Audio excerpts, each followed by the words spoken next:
kembali kita membawa hati kita dalam hadirat-Mu.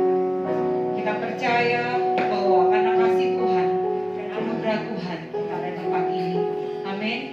Haleluya. Mari bawa hatimu dan sembah Dia.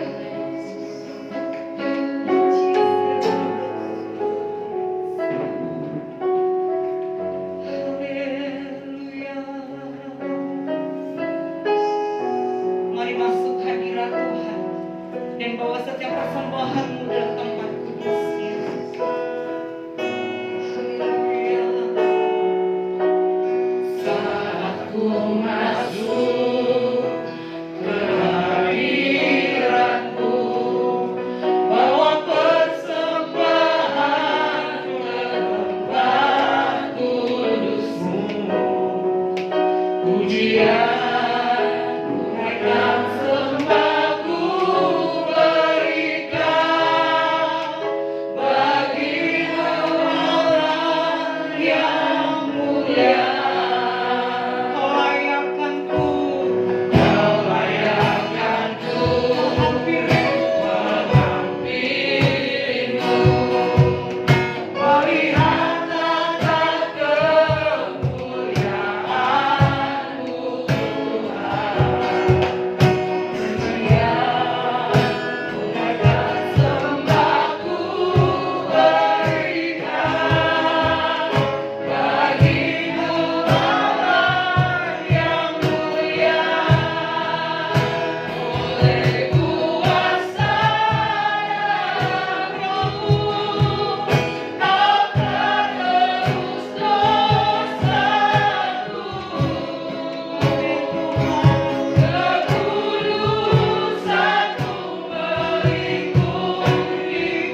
yang tidak layak, Engkau melayakkan kami. Kami yang berdosa, Engkau menghapuskan setiap dosa kami. Pagi hari ini kami membawa seluruh hati kami kepadamu. Kami bersyukur buat karya-Mu yang besar dalam hidup kami. Kami bersyukur buat kuasa darah anak domba Allah yang kudus. Terima kasih Bapa. Terima kasih. Mari umat Tuhan, angkat tangan-Mu bersama-sama dengan kami. Yesus. Oleh kuasa darah. Mari jemaat Tuhan nyanyikan pujian ini. Mari bersyukur Tuhan Yesus menebus setiap dosa kita. Tuhan Yesus menghilangkan semua dosa kita. Dia menggantikannya di atas kayu salib.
Dengan kuasa darah-Mu, kami menjadi ciptaan yang baru.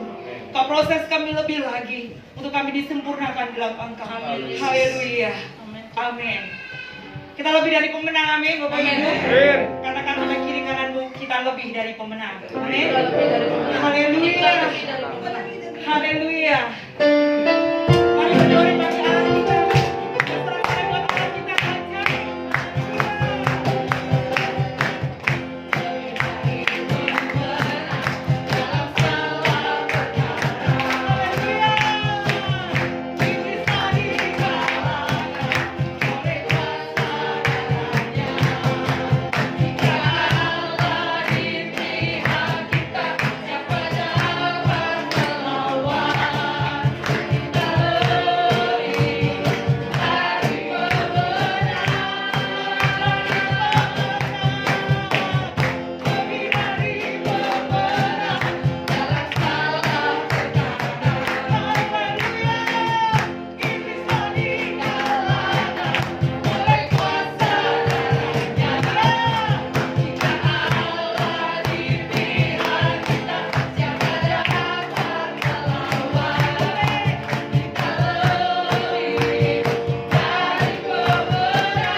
Jika sebentar kita akan melakukan perjamuan kudus, mari kita bawa hati kita kepada Tuhan.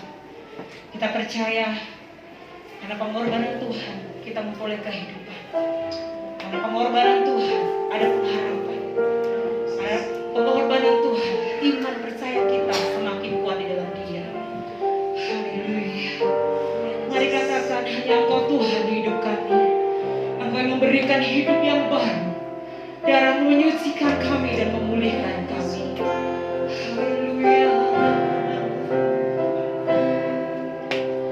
Hanya Kau Tuhan di hidupku. Haleluya. Kau berikan hidup yang baru. Darah-Mu menyucikan, pulihkan hatiku.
Benar kata pujian ini ya Tuhan.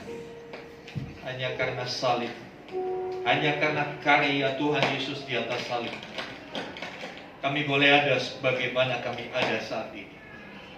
Anugerah-Mu terlalu besar.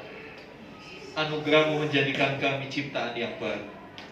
Ketika kami mengambil keputusan meninggalkan hidup kami yang lama, maka disitulah Tuhan menyatakan kuasa dan kemuliaan, menjadikan kami ciptaan yang baru. Biarlah kami selalu sadar siapa kami sekarang. Kami bukan kami yang dulu lagi. Kami adalah pribadi-pribadi yang sudah diubahkan oleh Tuhan karena kasih dan anugerah Tuhan. Biarlah kami tetap hidup di dalamnya, dan kami tidak pernah berpaling kepada hidup yang lama. Terima kasih Tuhan. Sekarang nyatakan isi hati-Mu, supaya hidup kami semakin berkenan kepada Tuhan. Terima kasih Tuhan. Di dalam nama Tuhan Yesus kami berdoa. Haleluya. Amin. Amin. Silakan duduk Bapak Ibu Saudara. Shalom. Shalom. Ya, puji Tuhan. Terima kasih untuk rekan musik yang sudah membawa kita masuk dalam hadirat Tuhan. Ya, baik Saudara, kita akan melihat hari ini. Ya, itu ada kesalahan. Bisa diganti buah roh kesetiaan. Ya. Ya. Hari ini kita masuk buah roh yang selanjutnya, yaitu kesetiaan. Minggu yang lalu kita sudah belajar tentang kebaikan. Ya. Kita dipanggil Tuhan untuk menjadi orang-orang yang selalu berbuat kebaikan. Dan kebaikan itu wajib kita lakukan kepada semua. Tidak memilih-milih. Ya. Kita punya standar kebaikan yang berbeda dari yang dunia lakukan. Ya, dunia banyak orang baik. Dunia banyak orang baik, tapi baiknya baik menurut kita, standar menurut mereka. Standarnya berbeda dengan kita. Kebaikan yang Tuhan ingin kita lakukan adalah kebaikan seperti yang sudah dicontohkan oleh Tuhan Yesus. Hari ini kita belajar selanjutnya buah roh yang namanya kesetiaan. Ya, tetapi buah roh ialah kasih, sukacita, damai sejahtera, kesabaran, kemurahan, kebaikan, kesetiaan. Ada satu titik di sini yang namanya kesetiaan. Kalau kita bisa setia, maka buah-buah yang lain itu akan terus kita lakukan. Ya kan? Karena Tuhan menginginkan kita berbuah, dan buah itu tetap, bukan buah yang musiman. Ya, jangan sampai kebaikan kita kebaikan yang musiman. Ada musimnya baik, ada musimnya tidak baik. Tuhan mau kita tetap. Oleh karena itu, kita perlu memiliki kesetiaan. Next, kita lihat apa itu kesetiaan. Ya, kesetiaan dalam bahasa Yunani itu pistis. Pistis itu juga diartikan iman. Jadi tentunya ada kaitan yang sangat erat antara kesetiaan dan iman. Orang yang beriman pasti dia akan setia. Ya. Karena iman itu sifatnya kontinu. Iman itu bukan insidental, bukan sewaktu-waktu. Sewaktu-waktu saya beriman, di waktu yang lain saya tidak beriman. Itu bukan orang beriman. Ya. Setia itu punya pengertian cukup banyak. Ya. Setia itu berpegang teguh kepada satu keyakinan. Ini iman. Kemudian setia juga itu punya arti tetap atau teguh hatinya. Tetap, tidak bisa digoyahkan. Ya, kemudian loyal, ya. Dalam kesetiaan terkandung loyalitas. Dan itulah kesetiaan. Ya. Setiap perusahaan tentunya menuntut karyawannya loyal. Saudara tahu karyawan yang loyal seperti apa? Ya. Itulah setia. Kemudian konsisten. Konsisten itu ajak, tidak berubah. Tidak berubah. Ya, kemudian setia itu patuh. Kalau saudara setia kepada pemimpinmu, saudara akan patuh sama pemimpinmu. Ya kan? Kemudian dalam setia juga ada pengertian dedikasi, pengabdian. Ya, kita mengabdikan diri kita kepada Tuhan. Itulah bentuk kesetiaan kita. Kemudian kesetiaan itu juga adalah sifat yang dapat dipercaya. Kalau orang setia, pasti orang itu dapat dipercaya. Kalau karyawan itu setia, pasti dia banyak dipercaya sama pimpinannya. Tapi kalau karyawan itu ya suka-sukanya dalam bekerja, ya sulit untuk dipercaya oleh pimpinan. Kehidupan kita juga demikian.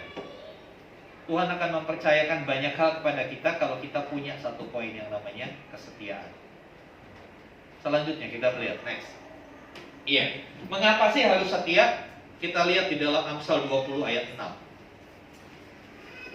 Amsal 20 ayat 6.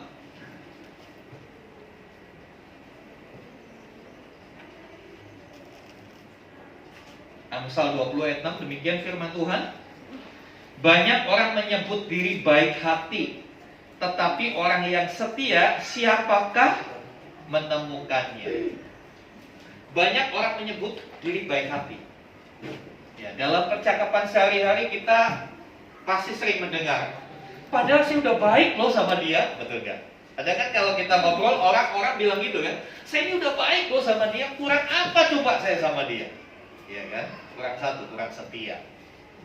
Karena firman Tuhan berkata banyak orang yang menyebut diri baik hati, tetapi orang yang setia siapakah yang menemukannya? Dengan kata lain, ayat ini memberikan satu pengertian bahwa kesetiaan itu barang langka, barang yang susah didapat. Ya, apalagi zaman sekarang orang begitu gampang beralih, orang begitu gampang berubah setia. Contoh yang paling gampang dilihat dalam rumah tangga, orang ganti-ganti pasangan itu kayak ganti baju. Apalagi di dunia selebritis, ganti pasangan itu kayak ganti baju. Begitu cepatnya, begitu seenaknya. Nah, itu menunjukkan bahwa kesetiaan ini sudah jadi barang langka, ya, barang antik, susah dicari. Ya, pastinya kalau susah dicari, nilainya jadi tinggi, betul gak Seth? Ya kan, coba hal yang sederhana dalam kehidupan sehari-hari. Kalau para petani cabai gagal panen, cabai jadi sedikit, harganya melonjak tinggi. Semakin sedikit barang itu, semakin susah barang itu dicari, semakin tinggi nilainya. Demikian juga kesetiaan. Kesetiaan hari-hari ini sulit ditemukan. Bahkan bukan hanya hari ini. Ketika Amsal ini ditulis ribuan tahun yang lalu, penulis Amsal berkata, orang yang setia siapakah yang menemukannya? Berarti dengan pengalaman penulis Amsal, pengalaman hidupnya, susah dia cari orang yang setia. Dia ketemu orang baik banyak, tapi ketemu orang yang setia susah. Walaupun mungkin namanya ada setiawan yang di belakang, belum tentu setia. Dan sekarang juga sudah, ya, setia itu susah didapat. Nah, orang setia itu pasti baik hati. Amin. Iya, karena di dalam kesetiaan tadi ada loyalitas, ada konsisten, ada dapat dipercaya, ya, ada punya satu keteguhan. Ya. Tetapi orang yang baik hati belum tentu setia. Kadangkala orang baik hati itu musiman, ada musimnya. Kadangkala orang baik hati pakai term and condition, syarat dan ketentuan berlaku. Tapi kita belajar yang lalu, kebaikan sebagai buah roh itu tidak ada syarat dan ketentuan berlaku. Berlaku untuk setiap keadaan kita harus baik hati. Amin. Kita harus berbuat baik. Banyak kali orang berbuat baik kalau dia baik sama saya baik. Tapi kalau dia mengecewakan saya, nggak usah.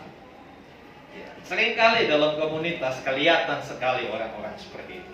Mari kita go to next level, melangkah ke tingkatan yang selanjutnya. Setia, menjadi orang yang setia. Ya. Karena ini susah didapat. Orang yang setia berharga di mata Tuhan. Selanjutnya, ya, mengapa harus setia? Mari kita lihat di dalam Wahyu 2 ayat yang ke-10 bagian B. Wahyu 2 ayat 10.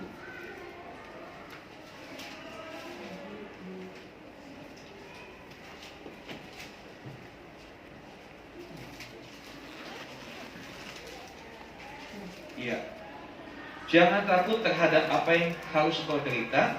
Sesungguhnya iblis akan melemparkan beberapa orang dari antaramu ke dalam penjara supaya kamu dicobai dan kamu akan beroleh kesusahan selama 10 hari. Hendaklah engkau setia sampai mati, dan aku akan mengaruniakan kepadamu mahkota kehidupan. Saudara, dengan ayat ini jelas bahwa kesetiaan adalah kehendak Tuhan. Karena Tuhan bilang hendaklah kamu setia. Yang Tuhan kehendaki adalah kesetiaan kita. Jauh Dia menghendaki kesetiaan kita daripada beban persembahan kita. Kesetiaan kita sebagai bentuk kita mengakui kedaulatan Tuhan atas hidup kita. Orang yang setia adalah orang yang sadar dirinya, bahwa dirinya sudah terima begitu banyak berkat dari Tuhan, begitu banyak kemurahan. Maka sebagai responnya adalah dia setia kepada Tuhan. Saudara, dan ada upah bagi orang yang setia. Perhatikan, ada upah. Tadi, kenapa kita harus setia? Yaitu karena kehendak Tuhan. Bukankah kita selalu berkata, "Ku mau mengikuti kehendak-Mu ya Bapa. Ku mau selalu menyenangkan hati-Mu." Pintar kita nyanyi begitu. Tapi pernahkah kita sadar salah satu kehendak Tuhan untuk hidup kita adalah supaya kita menjadi orang-orang yang setia. Dan itu ada upah. Jangan khawatir, ada upah untuk setiap kesetiaan. Ada mahkota kehidupan. Apa itu mahkota kehidupan? Satu pernyataan bahwa kehidupan akan selalu ada dalam kita. Mahkota kehidupan adalah gambaran kita beroleh kesempatan, kita beroleh hak untuk hidup yang kekal, hidup selama-lamanya bersama dengan Tuhan. Selanjutnya, kenapa kita harus setia?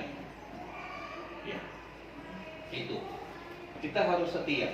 Lalu bagaimana sih kesetiaan itu? Tadi kita udah jelas, kesetiaan itu adalah kehendak Tuhan dan ada berkatnya tersendiri buat orang yang setia. Lalu bagaimana kesetiaan itu? Yang pertama, setia itu dalam segala keadaan, bukan hanya ketika kita diberkati. Banyak kali orang setia ada diberkati, tapi ada juga orang yang setia kalau lagi susah. Kalau lagi susah, lagi ada maunya, rajin ke gereja. Tapi kalau sudah diberkati, berkat itu yang akhirnya menjauhkan kita dari Tuhan. Dengan alasan kerja nggak bisa ditinggal, dengan alasan ini, itu. Jadi kesetiaan yang sesungguhnya adalah dalam segala keadaan. Bahkan dalam penderitaan pun kita tetap setia. Ya.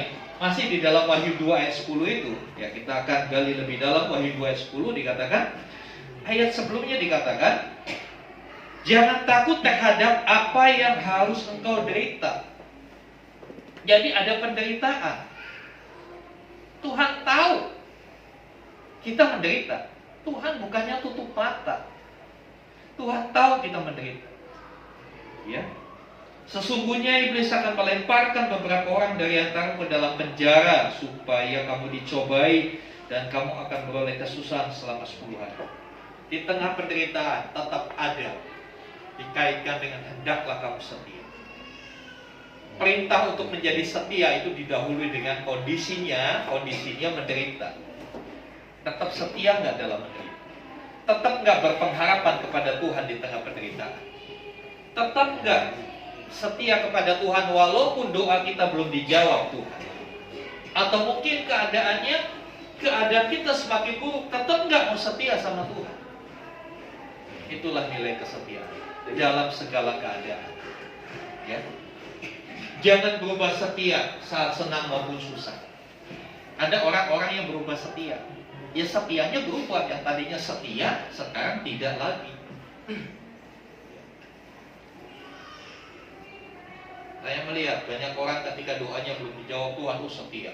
Berdoa rajin, tiap malam berdoa. Begitu dijawab sudah mulai kesal.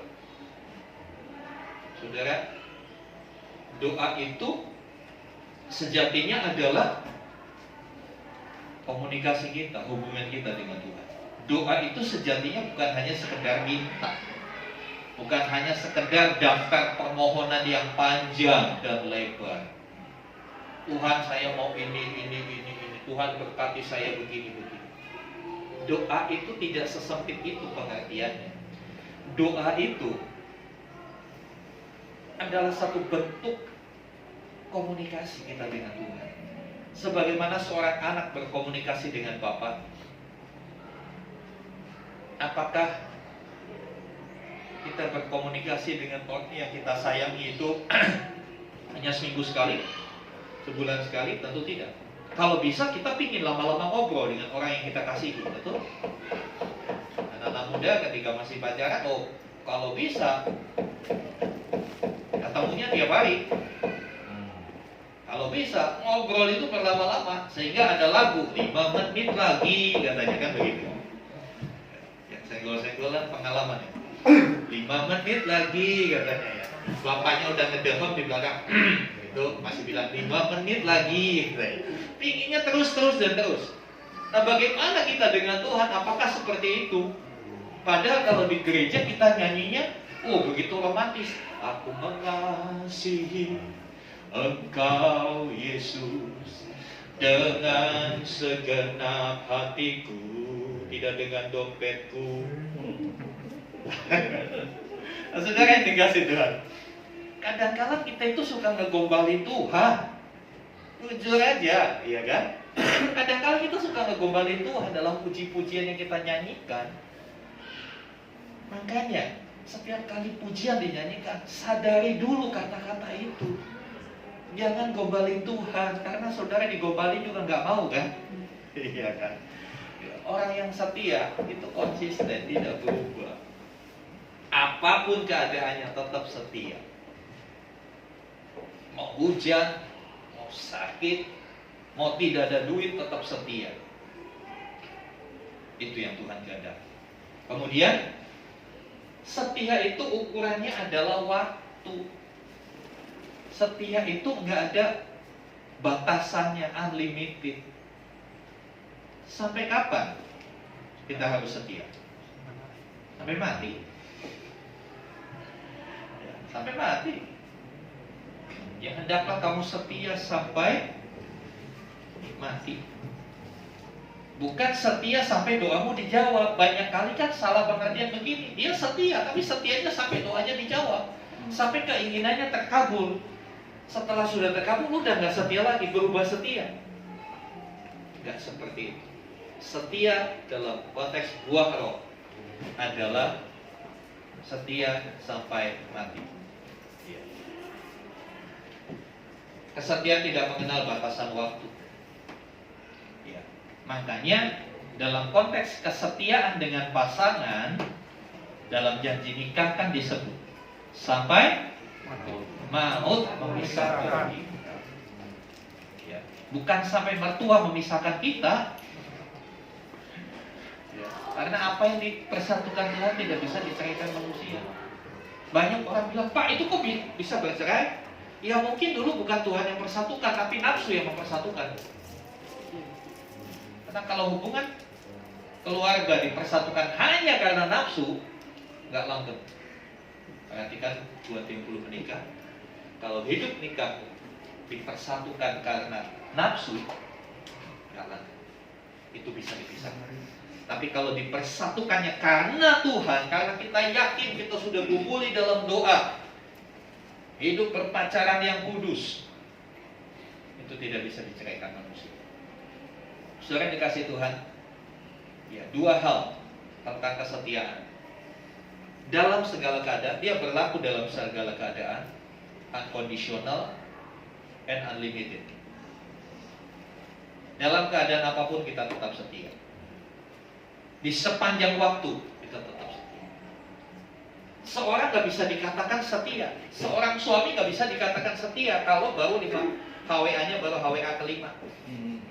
Baru 5 tahun menikah kita, dia suami yang paling setia. Belum tentu. Masih ada tahun ke-6, ke-7 dan seterusnya. Kapan dikatakan kita suami yang setia? Sampai maut memisahkan kita. Seperti itulah ukuran yang Tuhan tentukan. Seperti itulah standarnya Tuhan. Kadang-kala kita membatasi. Sudah, saya kan sudah setia. Tapi dia seperti itu, ya udah saya berhak dong untuk tidak setia. Dan kalau dunia itu sering nawar, sering bernegosiasi, tapi jelas kehendak Tuhan setia sampai mati. Next, kita akan belajar selanjutnya teladan kesetiaan. Teladan kesetiaan yang utama adalah kesetiaan Tuhan Yesus. Filipi 2:8, dalam kesetiaannya dia taat. Jadi dalam kesetiaan juga ada unsur ketaatan. Kristus taat menjalankan misinya sampai harus mati di atas kayu salib. Walaupun di dalam Matius 26-37 kemanusiaannya berkata, sekiranya mungkin cawan ini lalu daripadaku. Tapi tetap di akhir doanya dia berkata, tapi bukan kehendakku yang jadi, tetapi kehendakmu yang jadi. Itu orang yang setia. Orang yang setia bukan berarti harus setuju terus. Bisa gak setuju, tapi akhirnya tetap dia melakukan. Walaupun hatinya gak setuju. Tuhan Yesus sebetulnya gak siap dengan penderitaan yang begitu mengerikan yang harus dia alami. Sehingga dia ungkapkan dalam doanya di Taman Getsemani sampai 3 kali, Bapa, sekiranya mungkin cawan ini lalu daripadamu. Tapi kalau tidak, jangan kehendak, biar kehendak. Dia serahkan keputusan kepada Bapa di surga. Orang yang setia. Ya. Banyak kali ukuran kesetiaan kita dipatok di area ketika saya tidak setuju, buat apa saya tidak setia? Buat apa saya setia? Saya tidak setuju lagi kok sama apa yang digariskan gereja ini. Ya udah, saya pindah gereja dong, saya udah nggak setuju lagi. Padahal Tuhan Yesus kasih teladan, walaupun dia berat mengikuti kehendak Bapa, walaupun dia bergumul untuk itu, bukan hal yang mudah untuk mati di atas kayu salib, tapi dia berkata, bukan kehendakku yang jadi. Ini teladan yang dahsyat dari kesetiaan Kristus. Bahkan di Yohanes 4 ayat 34 dikatakan, makananku ialah melakukan kehendak Bapa. Makanan itu bicara satu kebutuhan, bukan hanya ingin. Jadi kebutuhan kita, apakah kita memang hidup untuk melakukan kehendak Bapa atau hidup untuk mengikuti keinginan kita? Mari kita belajar meneladani apa yang Tuhan Yesus sudah berikan contoh. Ya, selanjutnya ada satu tokoh Perjanjian Lama, Yosua. Yosua itu, kita tahu Yosua itu penggantinya Musa, penerusnya Musa. Setelah Musa meninggal, kepemimpinan atas Israel dipegang oleh Yosua. Waktu Yosua dipanggil Tuhan, sebetulnya Yosua ini namanya bukan Yosua, namanya Hosea. Hosea itu artinya keselamatan. Tapi setelah dipanggil Tuhan, dia berubah namanya Yosua. Artinya apa? Yang menyelamatkan. Yang menyelamatkan. Tadinya dia hanya terima keselamatan, tapi setelah dipanggil Tuhan dia jadi berkat. Yang menyelamatkan. Ya. Keluaran 33:11, kita lihat sebentar. Teladan Yosua, Keluaran 33 ayat 11.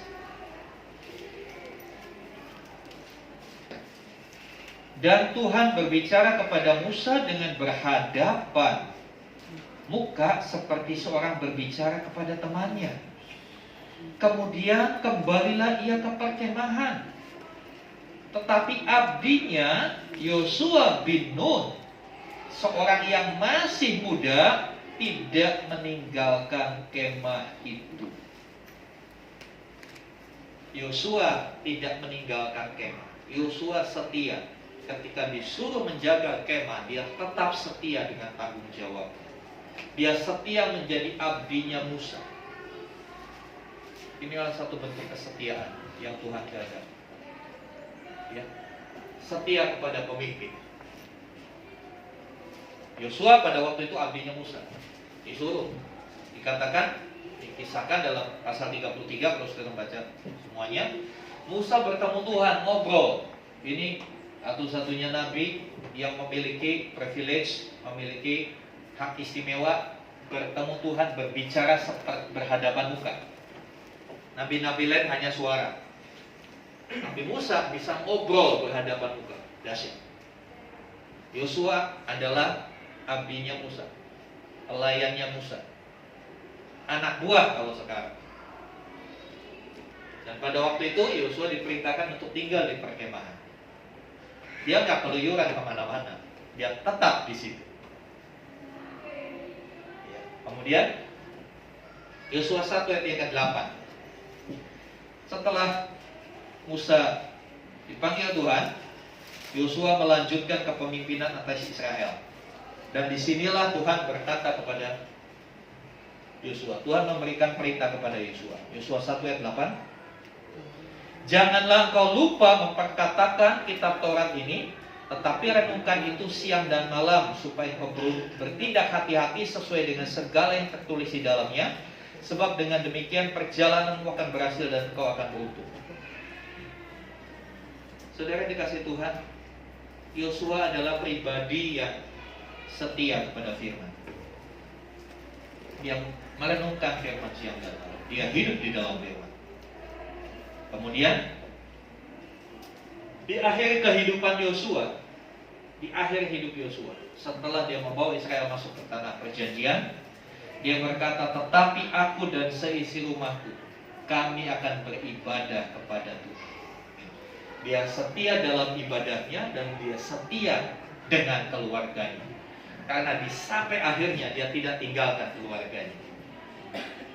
Dia tetap dengan keluarganya, bersama-sama membawa keluarganya beribadah kepada Tuhan. Saudara dikasih Tuhan, ini teladan yang baik buat kita. Ya.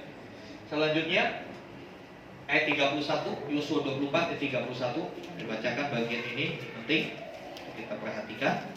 Dia bukan hanya setia dengan keluarganya, setia dengan ibadahnya, tapi ternyata ayat 31 memberikan keterangan kepada kita. Orang Israel beribadah kepada Tuhan sepanjang zaman Yosua dan sepanjang zaman para tua-tua yang hidup lebih lama daripada Yosua dan yang mengenal segenap perbuatan yang dilakukan Tuhan bagi orang Israel. Jadi orang Israel tetap beribadah kepada Tuhan sepanjang hidupnya Yosua. Siapa Yosua? Pemimpin Israel. Ini menunjukkan sepanjang hidup Yosua dia setia di dalam pelayanannya, sehingga orang-orang Israel tetap beribadah kepada Tuhan. Kalau pemimpinnya tidak beribadah kepada Tuhan, orang Israel akan mengikuti. Tapi kalau karena pemimpinnya beribadah kepada Tuhan, melayani dengan setia, menggembalakan kawanan domba Israel dengan setia, maka orang Israel pun sepanjang hidup Yosua tetap beribadah kepada Tuhan. Ini keren banget, saudara. Apakah selama hidup kita, keluarga kita beribadah kepada Tuhan? Apakah selama hidup kita, orang-orang di sekitar kita, kita bawa untuk setia kepada Tuhan? Saudara dikasih Tuhan. Selanjutnya, ya, kepada siapa kita harus setia? Yang pertama, jelas kepada Tuhan. Ya. 2 Korintus 2:13 berkata dia itu tetap setia. Bahkan kalau kita gak setia, dia tetap setia. Kan keren banget Tuhan kita. Ya. Jadi konteksnya Tuhan dalam hidup kita gak seperti lagunya, sampai itu lagunya Ibu. Aku jauh, engkau jauh, hati adalah cermin. Ya kan? Bukan seperti lagu itu, aku jauh, engkau jauh. Ketika kita menjauh, justru Tuhan itu ngejar kita. Sehingga pemazmur berkata, kemanakah aku dapat pergi menjauhi roh-Mu Tuhan? Ku berlari mendaki ke langit, namun Engkau ada di sana. Jadi kemanapun kita pergi, Tuhan akan mengikuti kita, karena Dia gak mau berpisah dengan kita. Itulah kesetiaan Tuhan. Kalau Tuhan sudah begitu setia dengan kita, sudah sepatutnya kita juga setia kepada Tuhan. Amin. Ya. Selanjutnya setia kepada pasangan. Markus 10:9, apa yang dipersatukan Allah tidak bisa diceraikan manusia. Setialah kepada pasangan apapun kondisi pasangan.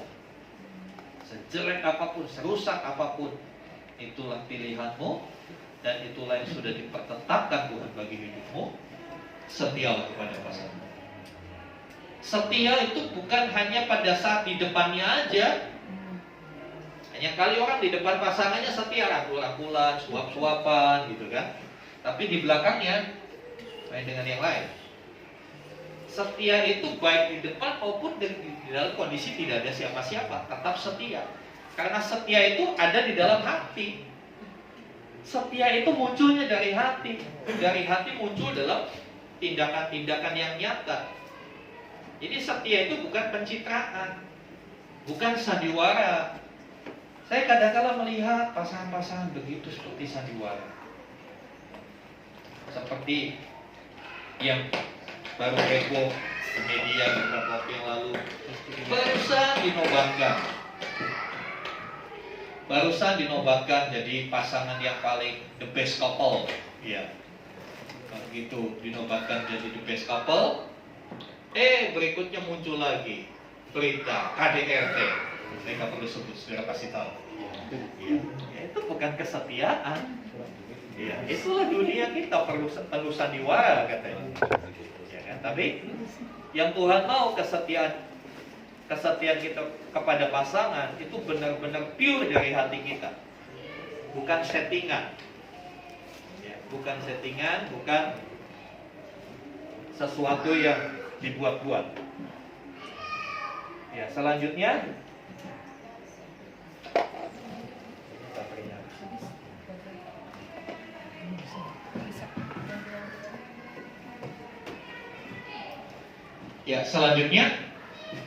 setia kepada keluarga. Jadi setelah pasangan kita juga perlu pada keluarga. Keluarga itu siapa?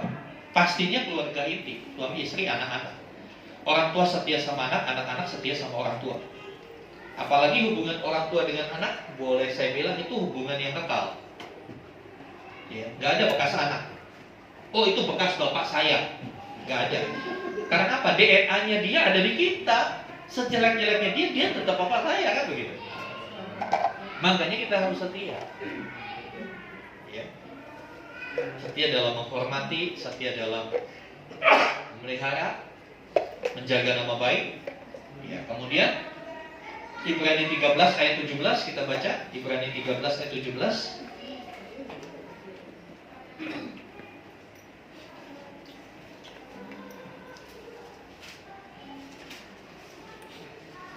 Ibrani 13 ayat 17. Taatilah pemimpin-pemimpinmu dan tunduklah kepada mereka, sebab mereka berjaga-jaga atas jiwamu sebagai orang-orang yang harus bertanggung jawab atasnya. Dengan jalan itu mereka akan melakukannya dengan gembira, bukan dengan keluh kesah. Sebab hal itu tidak akan membawa keuntungan bagimu. Saudara yang dikasihi Tuhan, taat kepada pemimpin adalah harga mutlak. Pemimpin dalam ayat ini bukan hanya pemimpin rohani, pemimpin jasmani juga. Siapa yang Tuhan pertetapkan menjadi pemimpin kita, taatilah dia. Kalau hari ini Tuhan tetapkan Presiden Jokowi sebagai pemimpin kita, taatilah dia. Pertanyaan saya, kalau 2024, kalau ini kita bicara kalau andai kata yang jadi Presiden Anies Baswedan, mau taat nggak? Atau kita mau pindah? Saya nggak mau dipimpin oleh dia, saya pindah, nggak mau di Indonesia lagi. Kan nggak bisa seperti itu, betul nggak? Jadi saya mau katakan, dalam hal ini saya tidak berbicara saya mendukung Anies Baswedan atau mendukung siapa. Tapi saya bertolak kepada ayat firman Tuhan, taatilah orang-orang yang jadi pemimpin. Siapapun yang jadi pemimpin, mau pemimpin itu kejam, pemimpin itu tidak adil, nggak bisa kerja, bagian kita taat. Nanti selanjutnya Tuhan akan berurusan sama dia. Karena tuh pemimpin juga akan bertanggung jawab kepada Tuhan, betul kan? Saudara dikasih Tuhan. Makanya saya kadang-kala heran, tahun politik masih lama 2024, tapi banyak yang curi start, banyak bikin kegaduhan. Ya. Saya berharap jemaat Tuhan di tempat ini nggak ikut-ikutan posting-postingan seperti itu. Nggak ikut-ikutan di dalam yang namanya politik praktis. Bagian kita adalah berdoa. Amin. Saudara pasang status ini itu pun nggak akan mengubah keadaan kok. Yang ada justru memperkeruh suasana, menimbulkan kebencian di pihak-pihak lain. Ya, postinglah hal-hal yang baik, postinglah hal-hal yang membangun. Saudara yang dikasih Tuhan, setia kepada pemimpin. Ini dalam bentuk kita mentaati, dalam bentuk kita mensupport, dalam bentuk kita mendoakan. Ya, kemudian setia kepada gereja lokal. Efesus 2, 19-22. Ya, dikatakan kita adalah keluarga, kita bukan orang asing. Efesus 2. Efesus 2 ayat 19-22. Efesus 2, 19-22, demikian firman Tuhan.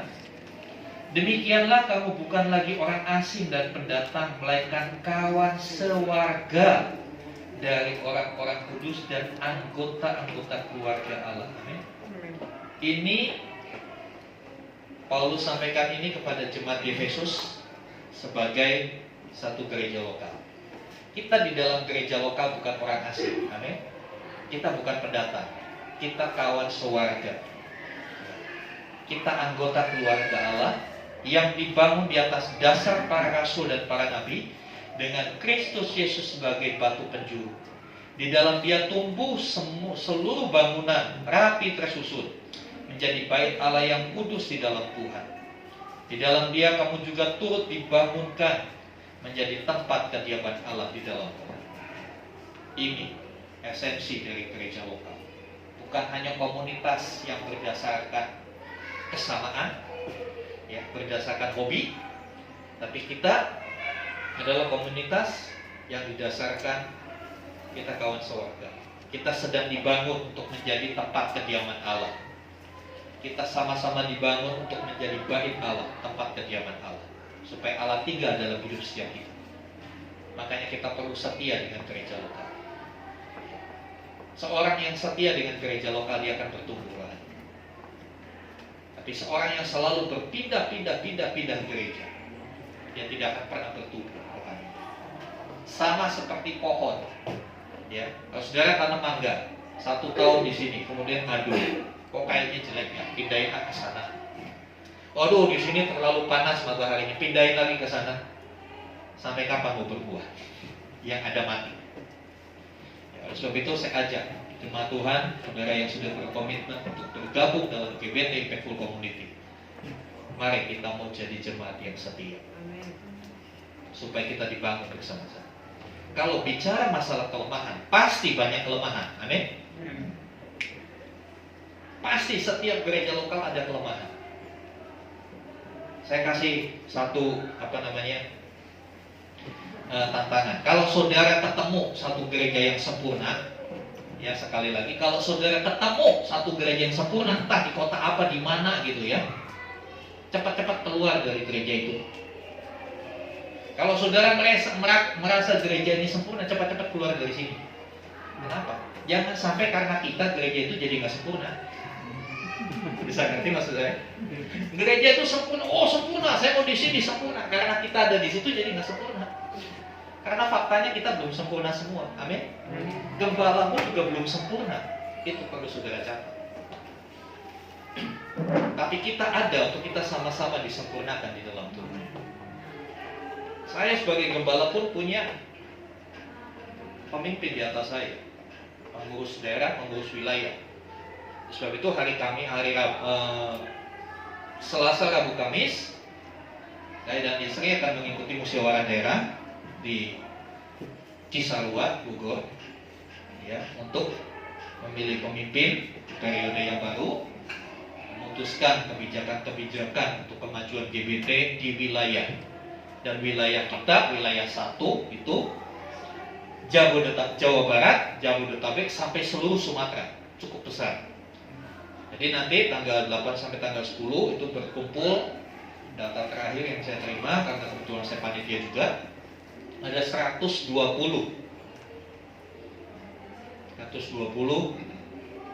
hamba Tuhan, gembala dari GBT yang akan berkumpul terus ya. Mohon dukungan doa untuk kami. Saudara dikasih Tuhan, saya harus duduk sama mereka.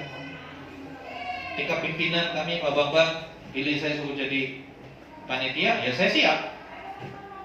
Kemudian muncul lagi surat dari ketua MPD, Bapak Pendeta Yosia, Pak, nanti di persidangan musda Bapak jadi salah satu pimpinan sidang ya, mewakili gembala-gembala. Siap. Karena itu bentuk kesetiaan kita kepada sinode, bentuk kesetiaan kita pada gereja lokal, pada pemimpin. Ketika kita bisa melakukan seperti itu, setia kepada gereja lokal, kita pun akan bertumbuh, ada progresnya. Nah selanjutnya, kesetiaan selanjutnya, setia kepada tugas dan tanggung jawab. Ya, Matius 25:21 katakan, barang siapa setia dalam perkara kecil akan dipercayakan hal yang lebih besar. Ini bukan hanya untuk hal rohani, tetapi untuk di dunia sekuler, dunia pekerjaan juga tentu berlaku. Ya, ketika saudara dipercaya hal yang kecil di pekerjaan, kau lakukan dengan setia, pasti ada penilaian kan dari atasan Anda. Nanti akan dinaikkan. Kalau masih belum dinaikkan karena ada yang menjegal, tetap percaya pada waktunya. Kepadamu akan dipercayakan perkara yang besar. Karena sekali lagi, setia itu nggak ada batasan waktu. Sampai berapa lama Pak saya harus setia dalam perkara kecil? Ya sampai itu dipercayakan kepadamu. Kan begitu. Selagi itu dipercayakan kepada kita, saya lakukan dengan setia. Dan saya melayani bisa sampai di titik sekarang ini menggembalakan. Bukan orang Jawa bilang bukan ujuk-ujuk jadi gembala, bukan langsung tiba-tiba, enggak. Saya mulai pelayanan itu dari apa tahu guys? Mimpi pujian bukan, dari apa? Waktu saya kelas 1 SMA saya mulai melayani. Ada yang tahu saya jadi apa? Bersihin WC gereja. Bersihin WC gereja. Tiap pagi ibadah sekolah minggu di tempat kami waktu itu di Kota Cirebon jam 7. Saya 5:30 sudah naik sepeda ke gereja. Buka gereja, saya bersihin WC. Kadang-kala saya baru bawa zaman dulu belum ada pembersih soklet dan lain sebagainya. Dulu cuma taunya karbol, ya kan? Pakai karbol bersihin. Karena saya berpikir, pikiran saya sederhana, masa rumah Tuhan kotor sih? Saya harus bersihin dong. Sesimpel itu pemikiran saya. Dan saya mulai dari situ. Nggak ada yang lihat. Mereka datang, ya sudah bersih. Nggak ada yang tahu. Gembala saya nggak tahu dan saya pun nggak pernah. Om saya yang bersih, nggak. Sampai akhirnya ada orang yang tahu. Dari situ saya mulai dipercayakan hal yang lebih besar. Dulu sekarang ada begini, dulu overhead, ditulis kan, ditulis di nika, terus cetek, matiin, hidupin. Dulu saya jaga itu. Tapi apakah yang pertama saya tinggalkan? Enggak, saya tetap bersih-bersih. Terus sekarang dikasih Tuhan. Ketika kita dipercayakan, lakukan sepanjang kita masih dipercayakan hal itu. Ketika kita dipindahkan tugas ke tempat yang lain, untuk jabatan, untuk promosi yang lebih tinggi, lakukan bagianmu dengan setia. Itu sebetulnya kunci sukses. Di dalam dunia pekerjaan juga itu kunci sukses. Orang yang setia. Ya, saya banyak membaca riwayat hidup, ya. Para CEO perusahaan besar itu dimulai dari bawah. Ada yang mereka mulai dari satpam, ada yang mereka mulai dari OB. Ya, tapi karena mereka setia, mereka dapat dipercaya, melakukan tanggung jawabnya dengan baik, pelan-pelan naik. Kadang-kala sekarang orang pinginnya naiknya cepet-cepet, betul nggak? Naiknya cepet-cepet, karena orang banyak pingin naik cepet-cepet, itu membuka peluang untuk orang yang di atas ya sudah wani piro, kan begitu. Mau naik jabatan wani piro, akhirnya terjadilah jual beli jabatan. Sebetulnya bukan itu caranya. Caranya jelas, setia dalam perkara kecil, nanti kamu akan dipercaya perkara yang besar. Karena kalau kita bisa dalam perkara kecil, maka perkara besar pun kecil bagi kita. Amin. Tapi kalau perkara kecil kita nggak bisa, dikasih perkara besar, tambah bingung, tambah susah. Jadi latihannya itu seperti itu. Nah, saudara, biarlah buah kesetiaan ini boleh terjadi dalam hidup kita. Sekali lagi, buah itu hasil sebuah proses, nggak langsung simsalabim. Proses kita hidup dipimpin Roh Kudus. Ketika kita mau dipimpin diarahkan Roh Kudus, maka tanpa kita sadar, buah kesetiaan itu muncul dalam kehidupan kita. Dan bukan kita yang bilang, oh saya sih setia. Enggak, orang yang menilai kita. Betul? Di pekerjaan gak mungkin kita gembar-gembor pakai sepatu, saya orang paling setia di kantor ini. Ya, yang menilai saudara siapa? Ya tim HRD, teman-teman di lingkungan pekerjaan saudara. Ya. Orang-orang yang ada di sekitarmu lah, dia akan menyebut engkau orang yang setia, bukan dirimu sendiri. Karena kadang-kala kita menilai diri kita selalu baik, tapi penilaiannya sesungguhnya adalah orang-orang yang terdekat dengan kita. Ya, ada satu cerita seperti ini. Seorang hamba Tuhan meninggal. Wah, banyak karangan bunga kan? Wah, banyak orang datang memuji-muji hamba Tuhan. Oh, dia setia, dia begini. Tetapi anaknya bilang, di luar aja papa begitu, di rumah sama papa brengseknya minta ampun. Saudara yang dikasih Tuhan, jangan sampai itu terjadi dalam hidup kita. Jangan sampai di luar kita terkenal baik, tapi di dalam orang-orang yang dekat dengan kita mencibir kita. Sangat ironis. Itu yang saya paling takutkan. Jangan sampai ketika saya dihormati di luar, ketika saya dihargai di luar, jangan sampai anak dan istri saya mencibir saya. Karena saya juga harus bertanggung jawab atas hidup mereka. Biarlah kebenaran firman Tuhan ini boleh mendorong kita untuk kita mau belajar setia. Amin. Mari sama-sama kita bangkit berdiri. Ada slide terakhir.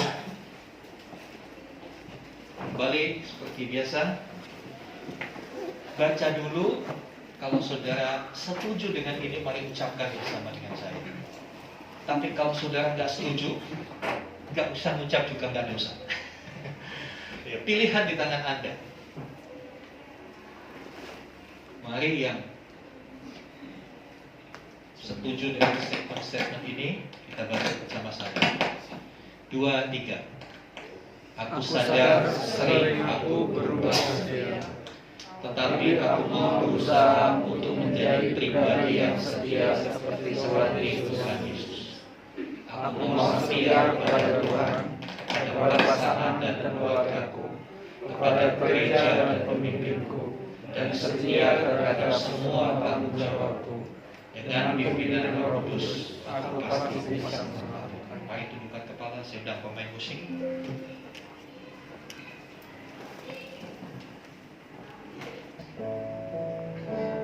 Mari setiap pribadi perhadapkan dirimu kepada Tuhan. Tuhan Yesus yang sudah rela menderita setiap kesalahan kita. Tuhan Yesus yang sudah mengorbankan dirinya jadi jalan pendamaian bagi kita. Agungkan Dia, hormati Dia. Haleluya. Roti dan anggur ini adalah buatan tangan manusia yang berdosa, ya Tuhan. Sebab itu kuduskan dan sucikan, supaya melaluinya kami boleh merasakan kehadiran-Mu di dalam perjamuan kudus. Kami merasakan Kau nyata bagi kami, Kau nyata dalam hidup kami. Kami tahu ketika kami masuk dalam perjamuan kudus dengan pengertian yang benar, dengan sungguh-sungguh mempercayai apa yang sudah Tuhan Yesus lakukan, maka perjamuan kudus bukan hanya mengingatkan kami akan korban Kristus, di perjamuan kudus akan menguatkan iman kami, bahkan akan menyembuhkan setiap sakit penyakit kami. Terima kasih Tuhan. Haleluya, haleluya, haleluya, haleluya. Terima kasih Tuhan.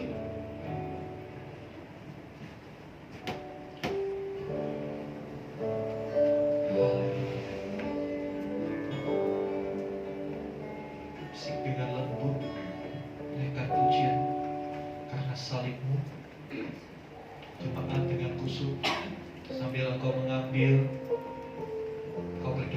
beribadah kepada Tuhan. Rindukan pribadinya yang begitu setia, rindukan pribadinya yang begitu baik, itu benar-benar nyata dalam hidup kita.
Dengarkan firman Tuhan. Sebab apa yang telah kuteruskan kepadamu telah aku terima dari Tuhan, yaitu bahwa Tuhan Yesus pada malam waktu ia diserahkan mengambil roti, dan sesudah itu ia mengucap syukur atasnya, ia memecah-mecahkannya dan berkata, inilah tubuhku yang diserahkan bagi kamu, perbuatlah ini menjadi peringatan akan aku. Bukankah roti yang kita angkat adalah persekutuan dengan tubuh Kristus? Amin. Di dalam nama Yesus, mari kita makan bersama-sama.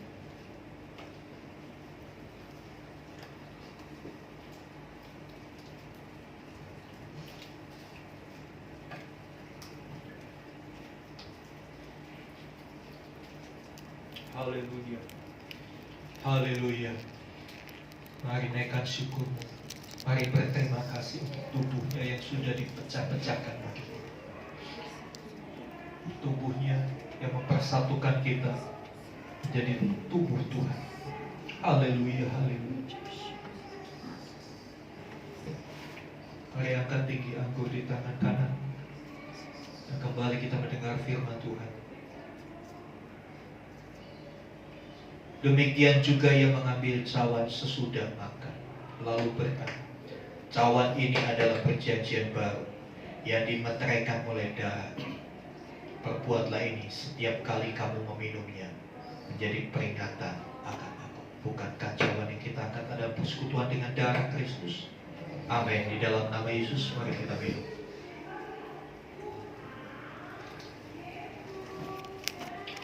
Haleluya. Haleluya. Haleluya. Haleluya. Haleluya. Haleluya. Haleluya. Mari naikkan syukurmu saudara. Haleluya. Haleluya. Haleluya. Glory, glory, haleluya, haleluya. Haleluya, haleluya. Haleluya. Darahmu sudah dicurahkan bagi kami. Darah yang membawa keselamatan. Darah yang memberikan pengampunan untuk setiap dosa-dosa kami. Bukan oleh kesalahan kita lagi. Dia harus menderita. Haleluya. Haleluya, karena salibmu kami boleh hidup. Haleluya.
Terima kasih Tuhan.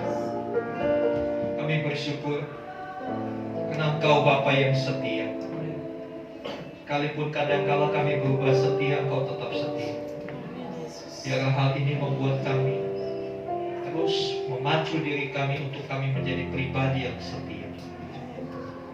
Biar tingkat kesetiaan kami lebih dan lebih lagi. Kami sadar semua itu boleh terjadi Roh Kudus yang memimpin kami. Biarlah kami menjadi orang-orang yang selalu tunduk kepada pimpinan Roh Kudus, selalu mau diatur oleh Roh Kudus, sehingga jalan-jalan kami boleh sesuai dengan yang Kau kehendaki. Terima kasih Tuhan. Terpujilah nama Tuhan. Di dalam nama Yesus kami berdoa. Amin. Setiap kami percaya ada orang-orang yang diberkati Tuhan, dan kami siap untuk menjadi berkat dimanapun Tuhan mengutus kami.